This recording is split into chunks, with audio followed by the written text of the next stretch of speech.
নমস্কার বন্ধুরা, দুই বাংলা রান্নাঘরের একটি নতুন এপিসোডে তোমাদেরকে আবার ওয়েলকাম। আর আজকে নিয়ে এসেছি বাঙালিদের অতি জনপ্রিয় আর অতি সুস্বাদু দুধ চিতই পিঠা।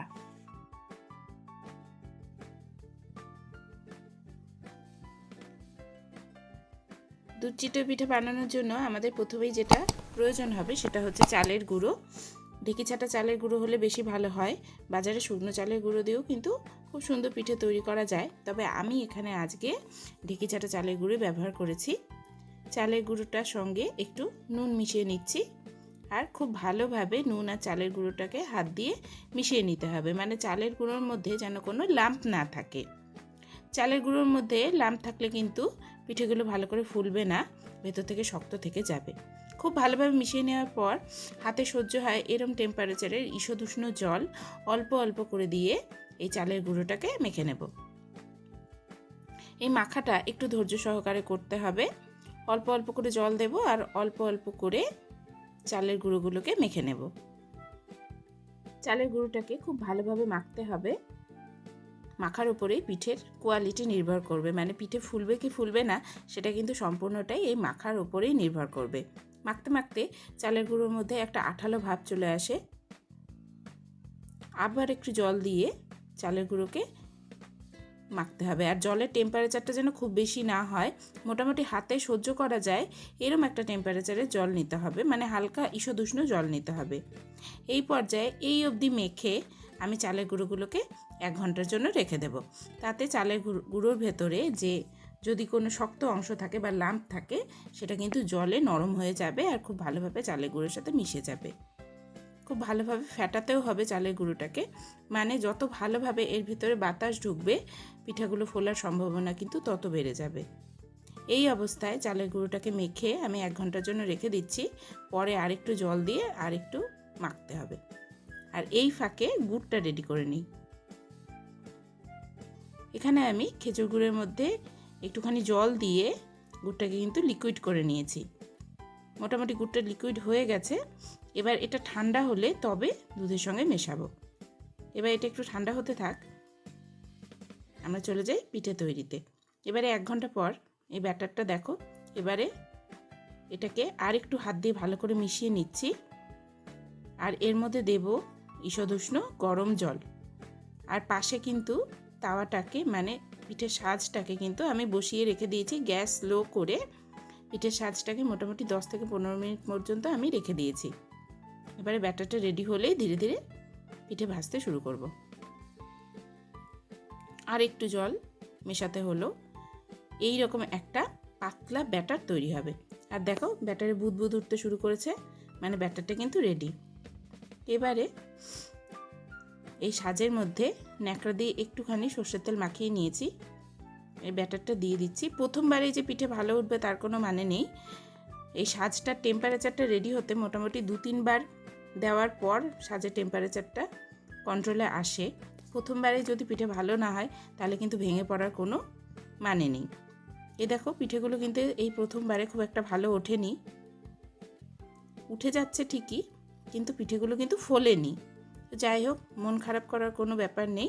এই পরের বার থেকে পিঠেগুলো ভালো হওয়ার সম্ভাবনা কিন্তু প্রবল।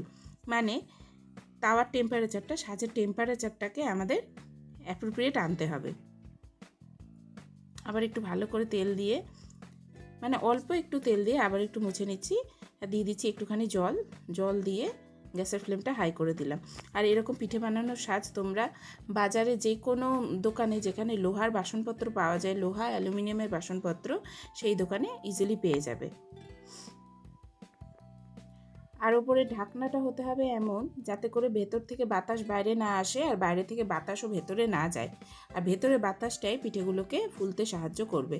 2 মিনিট মতো হাই ফ্লেমে রেখে দেওয়ার পর এই যে পিঠেগুলো কিন্তু এখন ফুলতে শুরু করেছে। পিঠেগুলো তুলে নিচ্ছি। পিঠে যদি ভালো হয় তাহলে কিন্তু খুব সহজেই পিঠে উঠে চলে আসে। আর পিঠে যদি ঠিকঠাক না হয় তাহলে কিন্তু উঠতেও খুব হ্যাপা হয়। তো পিঠেগুলো কিন্তু সহজেই উঠে চলে আসছে, মানে আমার সাজের টেম্পারেচার কিন্তু মোটামুটি কন্ট্রোলে চলে এসেছে। উঠিয়ে নিচ্ছি পিঠেগুলোকে।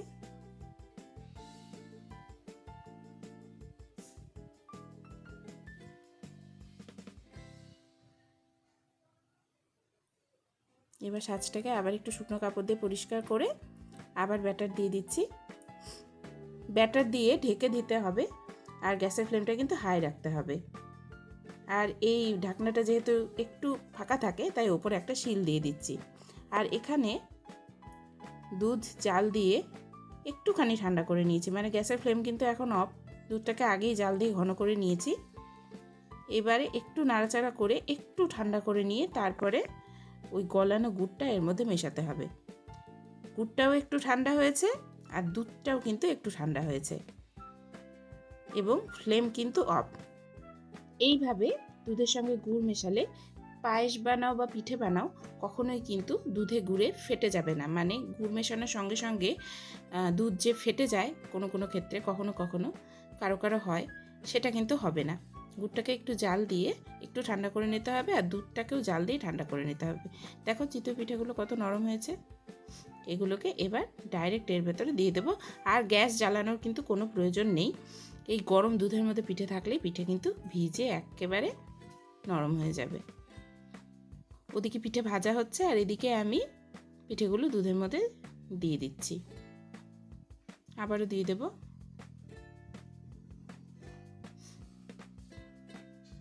দুধটাকে কিন্তু ঢাকা দিয়ে রাখতে হবে, মানে দুধ ঠান্ডা হয়ে গেলে কিন্তু পিঠে বা দুধ এই দুটোর মধ্যে একটা ঠান্ডা হয়ে গেলে কিন্তু ভালো করে ভিজবে না। আবার এইদিকে উঠিয়ে নিচ্ছি।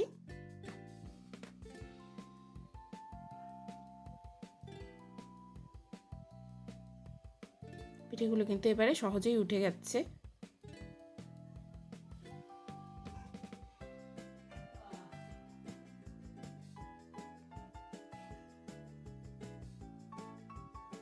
এখন গরম অবস্থায় দুধটা পাতলা রয়েছে ঠিকই, কিন্তু এক রাত ভিজলেই পিঠাগুলো ফুলে ফুলে গোল গোল হয়ে যাবে আর দুধটাও কিন্তু ঠিক হয়ে আসবে। তাহলে আর বেশি দেরি করো না, এই শীত থাকতে থাকতেই বাড়িতে বানিয়ে ফেলো এই দুর্দান্ত স্বাদের ট্র্যাডিশনাল দুধ চিতই পিঠে। আর কেমন হলো আমাকে জানাতে ভুলো না কিন্তু। বাঙালির ট্র্যাডিশনাল পিঠেগুলোর মধ্যে অন্যতম হলো এই দুধ চিতই পিঠের রেসিপি। আর শুকনো চিতই পিঠের রেসিপি তো আমার চ্যানেলে রয়েছে, তা কাজেই তোমাদের যদি প্রয়োজন হয় অবশ্যই একটু ঘুরে দেখতে পারো আমার চ্যানেলটা। আর এখনও পর্যন্ত যারা সাবস্ক্রাইব করোনি তারা প্লিজ সাবস্ক্রাইব করে নাও চ্যানেলটা, আর ভিডিওটা দেখার পর একটু লাইক কিন্তু করে দিও। তাহলে আজকে এই পর্যন্তই, আবার খুব তাড়াতাড়ি হাজির হব অন্য কোনো রেসিপি নিয়ে।